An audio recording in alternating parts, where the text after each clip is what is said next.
नमस्कार, शिवदीप स्किल एजुकेसनमा तपाईँलाई हार्दिक स्वागत छ। आजको क्लासमा हामीहरू नयाँ पाठ्यक्रम 2079 अनुसार कक्षा 9 को विज्ञान तथा प्रविधि विषयको एकाइ 4 क्रम विकास पाठको अभ्यास सल्भ गर्नेछौँ। सुरु गरौँ आजको क्लास। अभ्यासको प्रश्न 1 मा भनेको छ तलका प्रश्नको सही उत्तरमा ठिक चिन्ह लगाउनुहोस्। प्रश्न क, प्राकृतिक छनौट सिद्धान्तका प्रतिपादक को हुन्? सही उत्तर हो चार्ल्स डार्विन। प्रश्न ख, सधर्मी अङ्गको उदाहरण कुन हो? सही उत्तर हाम्रो हात र घोडाको अगाडिको खुट्टा। प्रश्न ग, जीवावशेष कुन चट्टानमा पाइन्छ? सही उत्तर हो पत्रे चट्टान। प्रश्न घ, वंशाणु संरचनामा परिवर्तन भई सन्ततिहरूमा नयाँ गुण देखिने प्रक्रियालाई के भनिन्छ? यसको सही उत्तर हो परिवृत्ति। तपाईहरू यो प्रश्नमा झुक्किन सक्नुहुन्छ। वंशाणु संरचनामा परिवर्तन भई परिवृत्ति देखिन्छ भने क्रोमोजोमको संरचनामा परिवर्तन भई उत्परिवर्तन देखिन्छ। सारमा यी परिवर्तनहरूबाट क्रम विकास हुन्छ। अब यी अप्सन, जुन दोस्रो यी अप्सन छ, यो त स्वतः आउट भयो। बाँकी अप्सनहरूमा कन्फ्युजन हुन्छ, तपाईहरूले बुझ्नु होला। मैले भने वंशाणु संरचनामा परिवर्तन भई परिवृत्ति, क्रोमोजोमको संरचनामा परिवर्तन भई उत्परिवर्तन र सारमा यी कुराहरूबाट क्रम विकास हुन्छ। यसलाई बुझ्नु होला। अहिले भने मैले यो परिवृत्तिलाई सही उत्तरको रूपमा राखेको छु। अब भने हेरौँ प्रश्न 2। प्रश्न 2 मा भनेको छ कारण दिनुहोस्। कारण लेख्नको लागि हामीसँग 4वटा प्रश्नहरू रहेका छन्। यिनीहरूको उत्तर कर्मैसँग छलफल गरौँ। प्रश्न 2 क, जीवावशेषबाट प्राप्त प्रमाणलाई क्रम विकासको बलियो आधार मानिन्छ। उत्तर, जीवावशेष पत्रे चट्टानमा मात्र पाइन्छन्। यिनीहरूको अध्ययन गर्दा पत्रे चट्टानको सबैभन्दा तल्लो पत्रमा साधारण बनोट भएका अविकसित एककोषीय र बहुकोषीय जस्तै अल्गीको जीवावशेष पाइएको छ भने माथिल्लो पत्रमा स्तनधारीको जीवावशेष पाइएको छ। त्यसैले जीवावशेषबाट प्राप्त प्रमाणलाई क्रम विकासको बलियो आधार मानिन्छ। प्रश्न ख, जन्मेका सन्ततिहरूको संख्या धेरै भए तापनि जीवहरूको जनसङ्ख्या बढेको पाइँदैन। उत्तर, जन्मेका सन्ततिहरूको संख्या धेरै भए तापनि जीवहरूको जनसङ्ख्या खासै बढेको पाइँदैन, किनभने बदलिदो वातावरणमा बाँच्नको लागि जीवमा नयाँ अनुकूल अङ्ग वा अनुकूलताको विकास हुनुपर्छ। तर जीवका सबै सन्तानमा नयाँ अनुकूल अङ्ग वा अनुकूलताको विकास हुँदैन, जसले गर्दा जन्मेका सबै सन्तति बाँच्नको लागि सक्षम हुँदैनन्। यसमा बुझ्नुपर्ने कुरा के छ भने धेरै सन्तानहरू जन्मिन्छन्, तर पनि तिनीहरू प्रकृतिमा रहनको लागि के हुनुपर्छ त अनुकूलताका गुणहरू विकास हुनुपर्छ। तर ती जन्मिएका सबै सन्तानहरूमा अनुकूलताका गुणहरू विकास हुँदैनन्, केहीमा मात्रै हुन्छन्, जसले गर्दा जुन खालका सन्तानहरूमा अनुकूलताका गुणहरू विकास हुन्छन् तिनीहरू बाँच्न सक्छन्। तर अनुकूलताको गुणहरू विकास नहुने जीवहरू नासिएर जान्छन् अथवा मरेर जान्छन्। त्यसैले गर्दा हामीले यो प्रश्न ख अनुसारको उत्तर लेख्न सक्यौं अथवा यो कुरा हुन्छ भनेर हामीले जान्यौं। प्रश्न ग, प्रश्न ग मा भनेको छ परिवृत्ति मात्रै नयाँ जातिको उत्पत्तिको कारक तत्त्व होइन। उत्तर, वातावरण परिवर्तनका कारणले वा वंशाणुमा हुने परिवर्तनका कारणले परिवृत्ति हुन्छ। परिवृत्तिको कारणबाट नयाँ गुण सजीवले प्राप्त गर्छ र अर्को वंशमा सरेर जान्छ। जुन सजीवहरूमा वातावरण अनुकूल परिवृत्ति हुन्छ ती बाँच्न सक्षम हुन्छन्, तर प्रतिकूल परिवृत्ति भएमा बाँच्न सक्षम हुँदैनन्। अर्थात् कुनै सजीव कति बाँच्ने र कसरी बाँच्ने भन्ने कुरा प्रकृति स्वयं आफैले निर्धारण गर्दछ। त्यसैले परिवृत्ति मात्रै नयाँ जातिको उत्पत्तिको कारक तत्त्व होइन। यहाँ बुझ्नुपर्ने कुरा के हो भने परिवृत्ति त भयो, तर परिवृत्ति जीवको लागि अनुकूल छ कि छैन। यदि जीवको लागि अनुकूल छ भने जीव बाँच्छ र त्यसले आफ्नो सन्तानहरूलाई अगाडि बढाउन सक्छ। तर परिवृत्तिहरू अनुकूल छैनन् भने त्यो अवस्थामा जीव बाँच्न सक्दैन र आफ्ना सन्तानहरूलाई अथवा आफ्नो प्रजातिलाई अगाडि बढाउन सक्दैन। त्यसैले गर्दा हामीले भन्न सक्छौं परिवृत्ति मात्रै नयाँ जातिको उत्पत्तिको कारक तत्त्व होइन, अन्य पनि छन् र यसको डिसिजन कसले गर्छ त अथवा यसको निर्णय अन्तिममा प्रकृति आफैले गर्छ। प्रश्न घ, मानिस, बाँदर, घोडा र चराहरू एउटै पुर्खाबाट विकसित भई आएको मानिन्छ। उत्तर, करम विकासका प्रमाणहरू तुलनात्मक शरीर रचनाबाट प्राप्त प्रमाण, दुई वर्ग बीचका जनावरहरूबाट प्राप्त प्रमाण र भ्रूण सम्बन्धी प्रमाणको अध्ययन गर्दा मानिस, बाँदर, घोडा र चराहरूको विकासमा समानता रहेको पाइयो। त्यसैले मानिस, बाँदर, घोडा र चराहरू एउटै पुर्खाबाट विकसित भई आएको मानिन्छ। यसमा चाहिँ अलि बढी हामीले ध्यान दिनुपर्ने कुरा तुलनात्मक शरीर रचनाबाट प्राप्त प्रमाण हो। यस अनुसार यिनीहरूमा समानता रहेको पाइन्छ। जस्तो हाम्रो भनेको मानिसको हात र घोडाको अगाडिका खुट्टाहरूमा समानता पाइयो।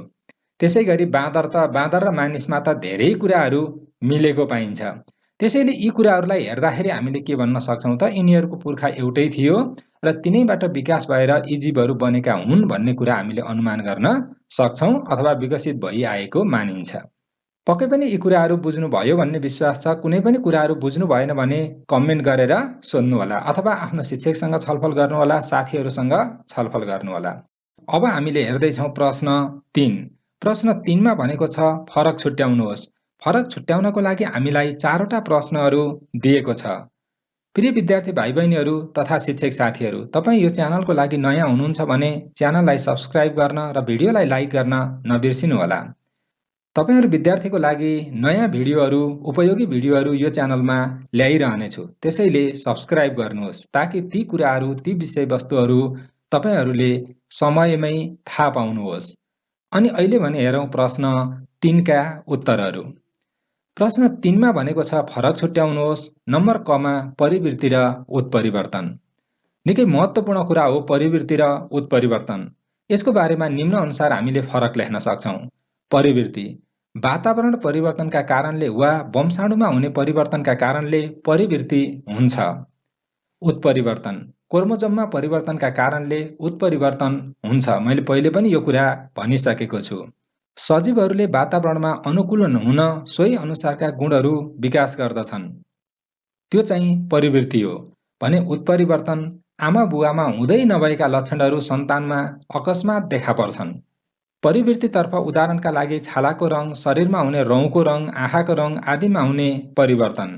उदाहरणको लागि हातमा 6वटा औँला हुनु, ओठ काटिएको बच्चा जन्मिनु, टाउको जोडिएको बच्चा जन्मिनु आदि यिनीहरू उत्परिवर्तनका उदाहरणहरू हुन्। यस प्रकारले हामीले परिवृत्ति र उत्परिवर्तनमा फरक लेख्न सक्छौँ। प्रश्न ख। प्रश्न खमा भनेको छ डार्विन र डी भ्रिजको सिद्धान्त। डार्विन र डी भ्रिजको सिद्धान्तमा निम्न अनुसार फरक छ। डार्विनको सिद्धान्त एकातर्फ लेखौँ, अर्कोतर्फ डी भ्रिजको सिद्धान्त। डार्विनको सिद्धान्त प्राकृतिक छनौटमा आधारित छ। डी भ्रिजको सिद्धान्त उत्परिवर्तनमा आधारित छ। डार्विनको सिद्धान्तमा सजीवमा हुने सानो भिन्नताले क्रम विकास हुन्छ। डी भ्रिजको सिद्धान्तमा उत्परिवर्तनले क्रम विकास हुन्छ। यहाँ हामीले बुझ्नुपर्ने कुरा के हो भने डार्विनले परिवृत्तिमा जोड दिएका छन्। परिवृत्तिको कारणले गर्दाखेरि नयाँ अथवा भनौँ क्रम विकास हुन्छ भन्ने कुरा बुझ्नु पर्यो। जहाँ सानो सानो चेन्जेस हुन्छ र त्यो सानो सानो चेन्जेस क्रमशः सन्ततिहरूमा बढ्दै जान्छ। एउटामा एउटा गुण थपिन्छ, अर्को सन्ततिमा पुग्दा अर्को थपिन्छ र अन्तकाल भनेको निकै लामो समयमा नयाँ जीवहरू बन्छन् भन्ने डार्विनको सिद्धान्त हो। तर डी भ्रिजले के भन्छन् भने उत्परिवर्तन हुन्छ। कुनै पनि जीवमा फ्याट्टै नयाँ गुणहरू आउँछन् र ती नयाँ गुणहरूको कारणले गर्दा नयाँ खालको जीवको विकास हुन्छ भन्ने डी भ्रिजको सिद्धान्त हो। डार्विनको सिद्धान्ततर्फ क्रम विकास एक कर्मिक प्रक्रिया हो। डी भ्रिजको सिद्धान्तमा क्रम विकास अचानक उत्परिवर्तनको कारणले हुने प्रक्रिया हो। यस प्रकारले हामीले डार्विनको सिद्धान्त र डी भ्रिजको सिद्धान्तमा फरक लेख्यौँ। प्रश्न ग। प्रश्न गमा भनेको छ होमोलोगस र एनालोगस अङ्गहरू। होमोलोगस र एनालोगस अङ्गहरूमा निम्न अनुसार फरक छ। होमोलोगस अङ्गहरू सजीवहरूमा पाइने अङ्गहरू जसको उत्पत्ति र आधारभूत संरचना समान हुन्छन्। एनालोगस अङ्गहरू सजीवमा पाइने अङ्गहरू जसको उत्पत्ति र आधारभूत संरचना फरक हुन्छन्। होमोलोगस अङ्गहरू यी अङ्गहरू फरक फरक कामका लागि प्रयोग गरिन्छन्।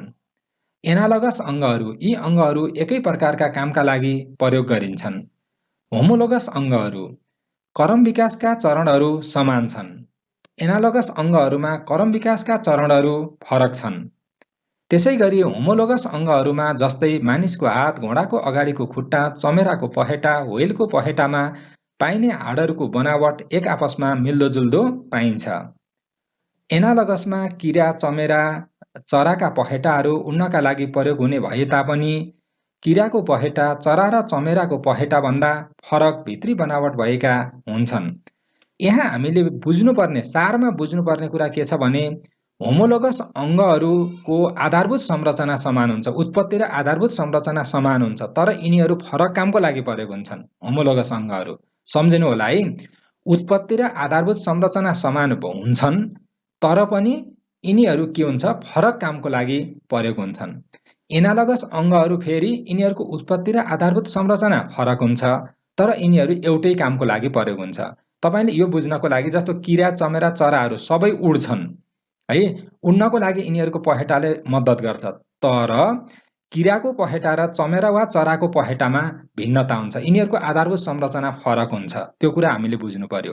जस्तो मानिसको हात र घोडाको अगाडिको खुट्टामा समानता रहेको हुन्छ तर यिनीहरूको उत्पत्ति हुँदाखेरि र आधारभूत संरचनाहरू मिल्छ, मिले पनि घोडा र मानिसको हातको प्रयोजन फरक हुन्छ। घोडा दौडिनको लागि अथवा टेक्नको लागि प्रयोग गर्छ आफ्नो अगाडिको खुट्टा भने मानिसहरू कुनै पनि कुराहरू समाउनको लागि प्रयोग गर्छ। त्यसैले हामीले होमोलोगस र एनालोगस अङ्गहरूमा बुझ्नुपर्ने छ, झुक्किन पनि सक्छ यसमा।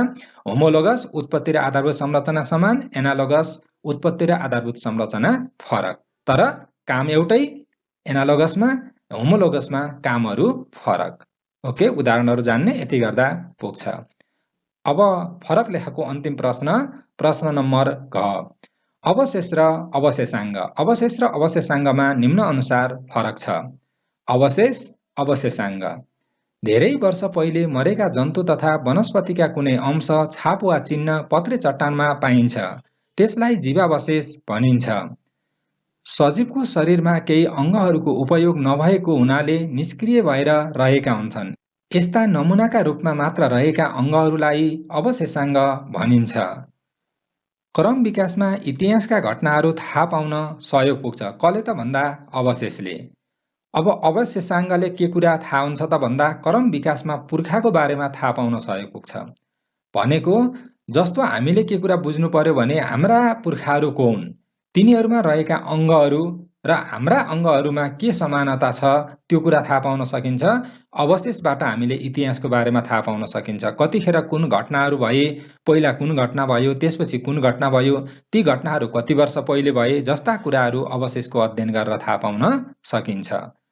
उदाहरणको लागि पत्रे चट्टानमा रहेको जनावर वा जीवाणुको छाप, कोइला, डिएनए अवशेषहरू आदि अवशेषका उदाहरण हुन् भने अवशेषाङ्गका उदाहरणहरू कुकुरदाँत, कानलाई हल्लाउन सक्ने मांसपेशी आदिलाई लिन सकिन्छ।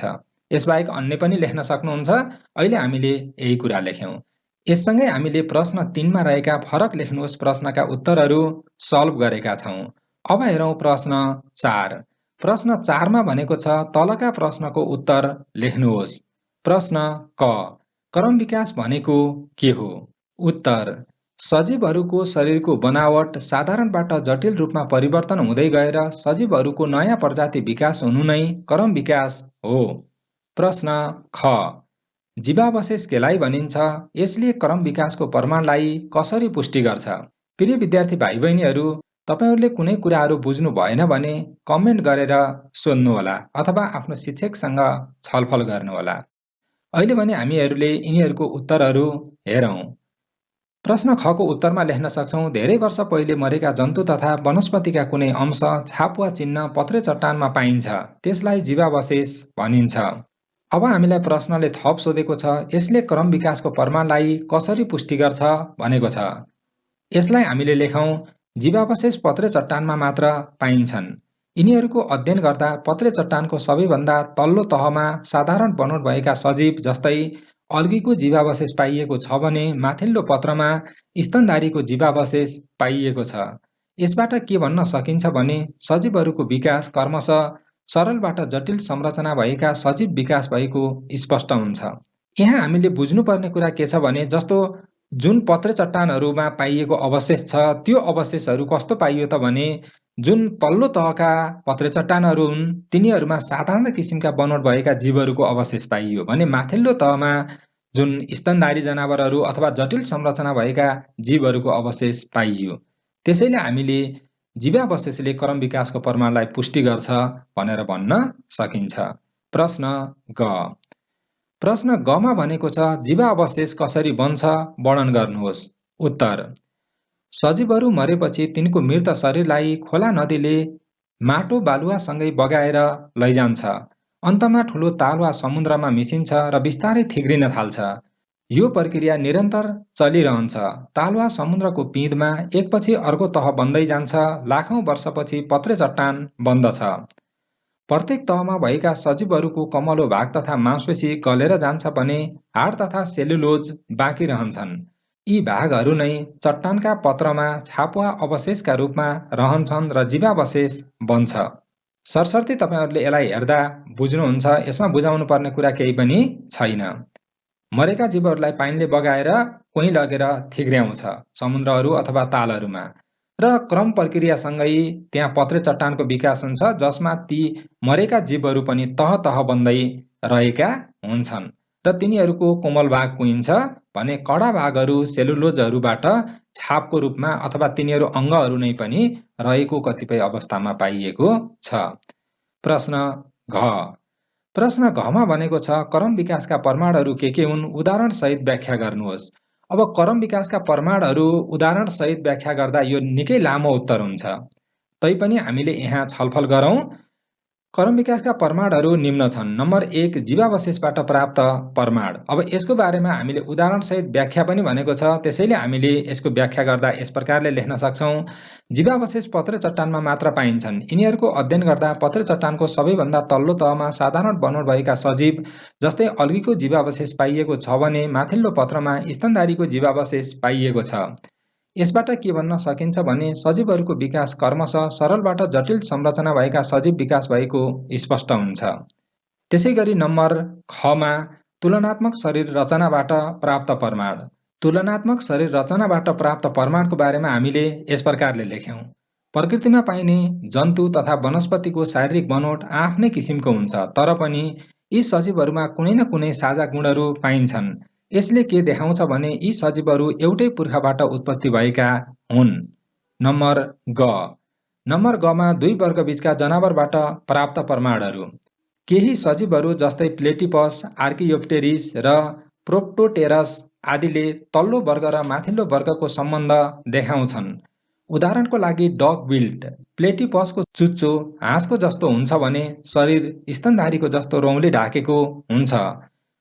त्यस्तै गरी यसले चराको जस्तो फूल पार्छ भने स्तनधारीले जस्तै बच्चालाई स्तनपान गराउँछ। यसबाट के प्रष्ट हुन्छ भने चराहरूको क्रम विकास भएर स्तनधारी जनावरमा विकास भई आएको हो। हामीले यहाँ एउटा उदाहरण लेख्यौँ। यी जनावरहरूलाई लियौँ जसले एक अर्का वर्गहरूलाई जोड्ने काम गर्छन्। त्यसै गरी नम्बर घमा भ्रूण सम्बन्धी प्रमाण। भ्रूण सम्बन्धी प्रमाणको बारेमा लेख्दा मेरुदण्ड भएका जनावरको प्रारम्भिक अवस्थाको अध्ययन गर्दा निकै समानता पाइन्छ। उदाहरणका लागि माछा, सालामान्डर, कछुवा, कुखुरा र मानिस सुरु अवस्थाको भ्रूणको बनावट करिब उस्तै हुन्छ। यस प्रकार यी सबै जनावरहरू एउटै पुर्खाबाट विकसित भएका हुनुपर्छ। यसले पनि क्रम विकासको सिद्धान्तलाई पुष्टि गर्न मद्दत पुर्याउँछ। यस प्रकार हामीले प्रश्न घको उत्तर लेख्न सक्छौँ। अहिले भने हेरौँ प्रश्न ङ। प्रश्न ङमा भनेको छ डार्विनको क्रम विकासको सिद्धान्तलाई छोटकरीमा वर्णन गर्नुहोस्। यो प्रश्नको उत्तर पनि केही लामो हुन्छ। हामीले यसलाई राम्रोसँग सम्झ्यौँ है त। अनि परीक्षामा यो प्रश्नको उत्तर जानेपछि धेरै खालका प्रश्नहरूको उत्तर हामीले लेख्न सक्छौँ। यहाँ कतिपय उत्तरहरू दोहोरिएको जस्तो लाग्छ, किनभने एउटै कुरा हामीले धेरै ठाउँमा दोहोऱ्याएर लेख्नु परेको हुन्छ। जस्तो मैले यहाँ उत्तर सुरु गर्दैछु। डार्विनको क्रम विकासको सिद्धान्तका निम्नलिखित अवधारणा रहेका छन्। नम्बर कमा हामीले लेख्न सक्छौँ अत्याधिक सन्तानोत्पादन क्षमता। प्रत्येक सजीवमा सन्तानोत्पादन गर्ने क्षमता हुन्छ। सजीवहरूले जन्माएका सन्ततिहरू सबै बाँच्ने हो भने अर्को पुस्तामा पुग्दा दोब्बर हुन्छ। सजीवहरूको सङ्ख्या ज्यामितीय अनुपातमा वृद्धि हुँदै जान्छ, तर प्रकृतिमा सजीवहरूको सङ्ख्याको अनुपात यसरी अत्याधिक सङ्ख्यामा नभई करिब उति नै रहेको पाइन्छ। त्यसै गरी अर्को अवधारणा छ बाँच्नका लागि सङ्घर्ष। सजीवहरूले जन्माएका जति सबै सन्ततिहरू बाँच्ने हो भने प्रकृतिमा सजीवहरूको सङ्ख्या अत्याधिक वृद्धि भएर जान्छ, जसले गर्दा खाना र बस्नको अभाव हुन्छ। प्रत्येक सजीवहरूले खाना बस्न, प्रजनन लगायत परिवर्तित वातावरणसँग बाँच्नका लागि सङ्घर्ष वा प्रतिस्पर्धा गर्नुपर्ने हुन्छ। जुन जीवहरू सङ्घर्ष गर्न सफल हुन्छन् ती सजीवहरू मात्र बाँच्न सक्षम हुन्छन् भने सङ्घर्षमा असफल हुने जीवहरू लोप भएर जान्छन्। त्यसै गरी अवधारणा गमा हामीले लेख्न सक्छौँ परिवृत्ति र वंशज। वातावरण परिवर्तनका कारणले वा वंशाणुमा हुने परिवर्तनका कारणले परिवृत्ति हुन्छ। परिवृत्तिको कारणबाट नयाँ गुण सजीवले प्राप्त गर्छ र अर्को वंशमा सर्न जान्छ। सबै सजीवहरूमा वातावरण अनुकूल परिवृत्ति नहुन पनि सक्छ, तसर्थ जुन सजीवहरूमा वातावरण अनुकूल परिवृत्ति हुन्छ ती बाँच्न सक्षम हुन्छन्, तर प्रतिकूल परिवृत्ति भएमा बाँच्न सक्षम हुँदैनन्। परिवृत्ति र वंशज, यसमा बुझ्नुपर्ने कुरा के हो भने जुन जीवहरू आफूलाई परिवर्तन गर्न सक्छन् तिनीहरू बाँच्न सक्छन्, जुन आफूलाई परिवर्तन गर्न सक्दैनन् तिनीहरू बाँच्न सक्षम हुँदैनन्। त्यसै गरी अवधारणा घमा प्राकृतिक छनौट। सजीवहरूमा वातावरण अनुसार अनुकूल गुणहरू विकास भएमा बाँच्न सक्छन्, तर प्रतिकूल गुण विकास भएमा बिस्तारै लोप हुँदै जान्छन्। कुनै सजीव कति बाँच्ने र कसरी बाँच्ने भन्ने कुरा प्रकृति स्वयं आफैले निर्धारण गर्दछ। यसलाई प्राकृतिक छनौट भनिन्छ। त्यसै गरी अन्तिम अवधारणा रहेको छ नयाँ प्रजातिको उत्पत्ति।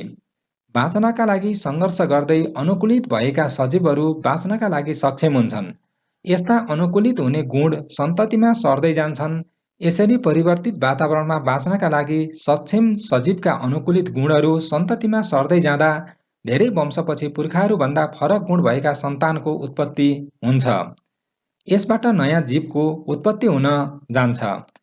हामीले के कुरा बुझ्नुपर्छ भने यी अवधारणाहरू क, ख, ग, घ, ङ गर्दै एक अर्कासँग के छन् त कनेक्टेड छन्, जोडिएका छन् र ती कुराहरूलाई हामीले सबै पढेर हेर्यौं भने सजिलोसँग बुझ्न सक्छौं है त।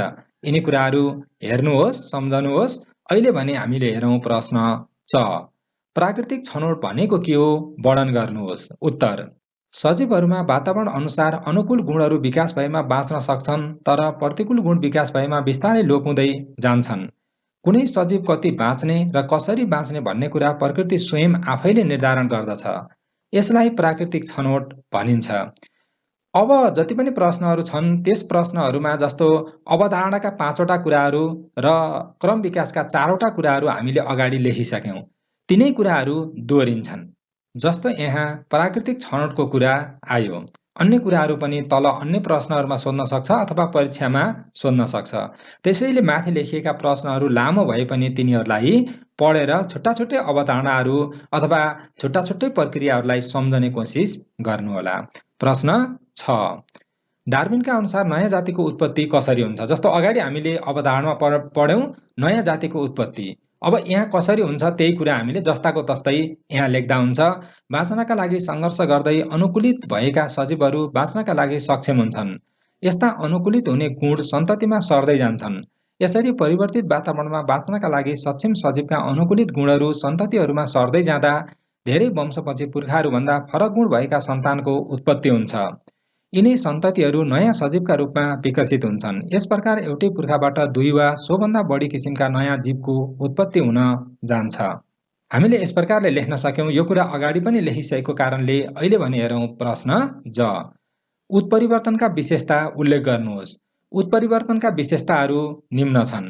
क्रोमोजोममा परिवर्तन भई नयाँ गुण भएका सन्ततिको विकास हुन्छ। नम्बर 2, उत्परिवर्तन कुनै पनि जीवमा 81 देखा पर्न सक्छ।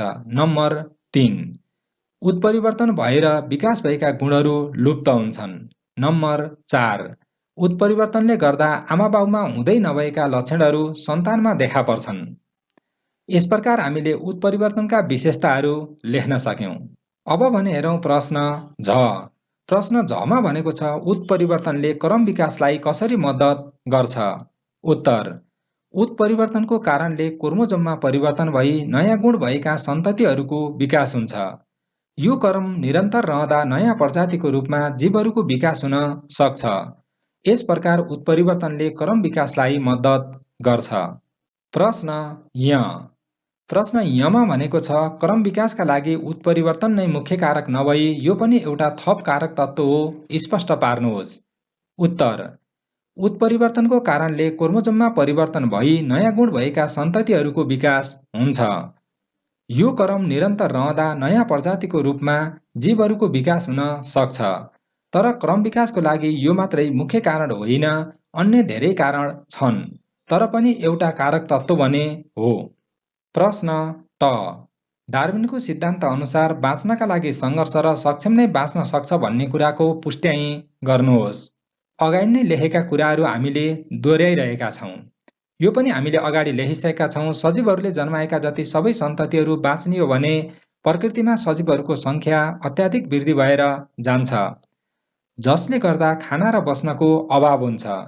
प्रत्येक सजीवहरूले खान, बस्न, प्रजनन लगायत परिवर्तित वातावरणसँग बाँच्नका लागि सङ्घर्ष वा प्रतिस्पर्धा गर्नुपर्ने हुन्छ। जुन जीवहरू सङ्घर्ष गर्न सफल हुन्छन् ती सजीवहरू मात्र बाँच्न सक्षम हुन्छन् भने सङ्घर्षमा असफल हुने जीवहरू लोप भएर जान्छन्। यस प्रकार हामीले बाँच्नका लागि सङ्घर्ष र सक्षम नै बाँच्न सक्छ भन्ने कुरा बुझ्न सक्छौँ। अब हेरौँ प्रश्न ठ डार्विनले प्रतिपादन गरेको क्रम विकास सम्बन्धी सिद्धान्तको कसरी आलोचना गरिएको छ व्याख्या गर्नुहोस्। उत्तर: डार्विनको सिद्धान्तको आलोचना। नम्बर 1, डार्विनले प्रवृत्तिबाट जीवको उत्पत्ति सम्बन्धी तथ्यलाई स्पष्ट रूपमा वर्णन गरेका छैनन्। नम्बर 2, केही सजीवहरूमा मात्र अनुकूल प्रवृत्ति हुने अनि अरूमा प्रतिकूल प्रवृत्ति किन हुने भन्ने बारेमा स्पष्ट व्याख्या गरेका छैनन्। नम्बर 3, प्राकृतिक छनौट नयाँ जातिको विकासको कारक मात्र हो किनभने उत्परिवर्तनबाट पनि जीवहरूमा भिन्नता आउँछ। नम्बर 4, प्राकृतिक छनौटमा यदि उपयोगी गुण मात्र छनौट भएको भए काम नलाग्ने गुणहरू छनौट नहुनु पर्ने हो, तर भएकै पाइन्छ। यस प्रकार डार्विनको सिद्धान्त आलोचना भएका छन्। तर पनि सामान्यतया डार्विनको सिद्धान्तलाई क्रम विकासको महत्त्वपूर्ण सिद्धान्तको रूपमा मानिन्छ। अब हेरौँ प्रश्न ड। प्रश्न डमा भनेको छ जीवावशेषको अध्ययनबाट हालका जीवहरू विगतको अविकसित एककोषीय र बहुकोषीय जीवबाटै उत्पत्ति भएका हुन् भन्ने कुरा पुष्टि गर्नुहोस्। उत्तर: जीवावशेष पत्रे चट्टानमा मात्र पाइन्छन्। यिनीहरूको अध्ययन गर्दा पत्रे चट्टानको सबैभन्दा तल्लो पत्रमा साधारण बनोट भएका अविकसित एककोषीय र बहुकोषीय जस्तै अल्गीको जीवावशेष पाइएको छ भने माथिल्लो पत्रमा स्तनधारीको जीवावशेष पाइएको छ। यसबाट के पुष्टि हुन्छ भने हालका जीवहरू विगतको अविकसित एककोषीय र बहुकोषीय जीवबाटै उत्पत्ति भएका हुन्। प्रश्न ढ। प्रश्न ढमा भनेको छ दिएको चित्र अध्ययन गर्नुहोस् र निम्न प्रश्नको उत्तर लेख्नुहोस्। यहाँ उत्तर लेख्नको लागि 3वटा प्रश्नहरू दिएको छ भने यहाँ साइडमा चित्र दिएको छ। अब यी चित्र हेर्नुहोस्। मैले अब यसलाई पछाडि यी प्रश्नहरूको बारेमा हामीले छलफल गर्नेछौँ है त। तपाईहरुले त्यहाँ किताबमा चित्र देखिरहनु भएको हुन्छ। उत्तरहरू अब हामीले क्रमशः छलफल गरौँ। चित्रमा के देखाइएको छ? उत्तर: चित्रमा आर्कियोप्टेरिक्सको अवशेष देखाइएको छ। दोस्रो प्रश्न छ चित्रमा देखाइएको क्रम विकासको प्रमाणले कुन कुन वर्गलाई जोड्न खोज्छ? लेख्नुहोस्। उत्तर: चित्रमा देखाइएको क्रम विकासको प्रमाणले रेप्टाइल र चरा वर्गलाई जोड्न खोज्छ। नम्बर 3 अर्थात् तेस्रो प्रश्नमा छ यस चित्रले क्रम विकास भएको सम्बन्धमा थप प्रमाण कसरी दिन्छ? लेख्नुहोस्। उत्तर: यस चित्रले चराको विकास रेप्टाइलको क्रम विकासबाट भएको कुरालाई समर्थन गर्छ, जुन कुरा क्रम विकास भएको सम्बन्धमा थप प्रमाण हो, अर्थात् यसले एउटा प्रमाण दिने काम गर्दछ। यस प्रकार हामीले उत्तरहरू लेख्यौं। अब भने हेरौँ प्रश्न अण। प्रश्न अणमा भनेको छ दिएको चित्र अध्ययन गर्नुहोस् र प्रश्नको उत्तर लेख्नुहोस्। यहाँ हामीलाई एउटा चित्र दिएको छ। यो चित्रको अध्ययन गरेर हामीले के गर्नु पर्यो त भन्दा उत्तरहरू यहाँ सोधेका प्रश्नहरू जुन छन् 5वटा प्रश्नहरू, यी 5वटा प्रश्नहरूको उत्तर दिनु पर्यो। यी प्रश्नको उत्तरहरूको बारेमा कर्मैसँग छलफल गरौँ। प्रश्न अ। देखाइएका चित्रमा के परिवर्तन भएको छ? उत्तर: देखाइएका चित्रमा उत्परिवर्तन भएर हातमा 6वटा औँला बनेका छन्। प्रश्न आ। प्रश्न आमा भनेको छ के यस्ता गुण सबै जीवमा देखा पर्छन् भनेको छ? उत्तर: यस्ता गुण सबै जीवमा देखा पर्न सक्छन्। प्रश्न ई। यो गुण देखा पर्नुको कारण के होला? उत्तर: यो गुण देखा पर्नुको कारण क्रोमोजोममा परिवर्तन हुनु अर्थात् उत्परिवर्तन हो। प्रश्न ई। यसले क्रम विकासमा कसरी मद्दत पुर्याउँछ? उत्तर: यस प्रकारका गुणहरू विकास हुँदै जाँदा नयाँ प्रकारका जीवको विकास भई क्रम विकासमा मद्दत पुग्छ। प्रश्न उ, यस प्रकारको परिवर्तनका 3वटा फाइदा लेख्नुहोस्। उत्तर, यस प्रकारको परिवर्तनका 3वटा फाइदा निम्न छन्। नम्बर 1, क्रम विकासमा मद्दत पुग्छ। नम्बर 2, उपयोगी गुणको विकास भई सजीवलाई वातावरणमा रहन सहयोग पुग्छ। नम्बर 3, यी गुण नयाँ सन्ततिमा समेत सरेर जाने भएकाले उपयोगी गुणको फाइदा सन्ततिलाई समेत हुन्छ। यस प्रकार हामीले यी प्रश्नहरू जुन चित्र देखाएर हामीलाई दिएका प्रश्नहरू थिए ती प्रश्नहरूका उत्तरहरू लेख्यौं। अब भने हेरौं आजको लागि अन्तिम प्रश्न त। लेमार्कको सिद्धान्त र डार्विनको सिद्धान्त बीच तुलना गर्नुहोस्। उत्तर, लेमार्कको सिद्धान्त र डार्विनको सिद्धान्त बीच तुलना गर्दा निम्न कुराहरू प्राप्त हुन्छन्। नम्बर 1, लेमार्कका अनुसार जीवहरूमा आवश्यकताको आधारमा नयाँ अङ्गको विकास हुन्छ र सन्ततिमा ती नयाँ अङ्ग सर्दै जान्छ र यो क्रमसँगै लामो समयमा नयाँ प्रकारका जीवको विकास हुन्छ। तर डार्विनका अनुसार कुनै सजीव कति बाँच्ने र कसरी बाँच्ने भन्ने कुरा प्रकृति स्वयं आफैले निर्धारण गर्दछ। त्यसैगरी नम्बर 2 मा लेख्न सकिन्छ, डार्विनका अनुसार अस्तित्वको लागि सङ्घर्ष धेरै महत्त्वपूर्ण छ, तर लेमार्कको सिद्धान्तले अस्तित्वको लागि सङ्घर्षको बारेमा विचार गर्दैन। नम्बर 3, सबैभन्दा सक्षम जीवहरू मात्र बच्ने कुरामा डार्विनको विश्वास रहेको छ भने लेमार्कले यसको बारेमा महत्त्व दिएका छैनन्। नम्बर 4, लेमार्कको सिद्धान्त अनुसार उपयोगी भिन्नताहरू अर्को पुस्तामा हस्तान्तरण हुन्छन्, तर डार्विनको सिद्धान्तमा सबै भिन्नताहरू अर्को पुस्तामा हस्तान्तरण हुन्छन्। यस प्रकार हामीले एउटा लामो अभ्यासलाई सल्भ गरेका छौं। यसमा धेरै प्रश्नहरू रहेका छन् र धेरै प्रश्नहरूका उत्तरहरू समेत लामो हुने खालका छन्। त्यसैले यसलाई तपाईहरूले ध्यान दिएर हेर्नुहोला। तर पनि एउटा महत्त्वपूर्ण कुरा के हो भने यसमा तपाईहरूले सम्झनको लागि 1-2 चोटि पढ्नुभयो भने त्यो चाहिँ रिलेट गरेर हेर्न सक्नुहुन्छ। तिनीहरू प्राय एकअर्कामा सम्बन्धित छन् र सम्झनको लागि सजिलो हुनेछ। तर तपाईहरूले एकैपटक पढेर छोड्नुभयो भने सम्झिन अलिकति गाह्रो पनि पर्न सक्छ। अब यो पाठसँग सम्बन्धित कुनै पनि जिज्ञासाहरू रहेमा तल कमेन्ट गरेर सोध्नुहोला। मलाई कुनै पनि सुझावहरू छन् भने पनि कमेन्ट गरेर भन्नुहोला। आजको लागि भने हामीले नयाँ पाठ्यक्रम 2079 अनुसार कक्षा 9 को विज्ञान तथा प्रविधि विषयको एकाइ 4 क्रम विकास पाठको अभ्यास सल्भ गरेका छौं। यो भिडियोबाट तपाईहरूले केही कुरा अवश्य पनि सिक्नुभयो भन्ने विश्वास छ। त्यसो भने भिडियोलाई लाइक गर्नुहोस्। अर्को भिडियोमा तपाईसँग भेट हुनेछ। तपाईको दिन शुभ रहोस्। धन्यवाद।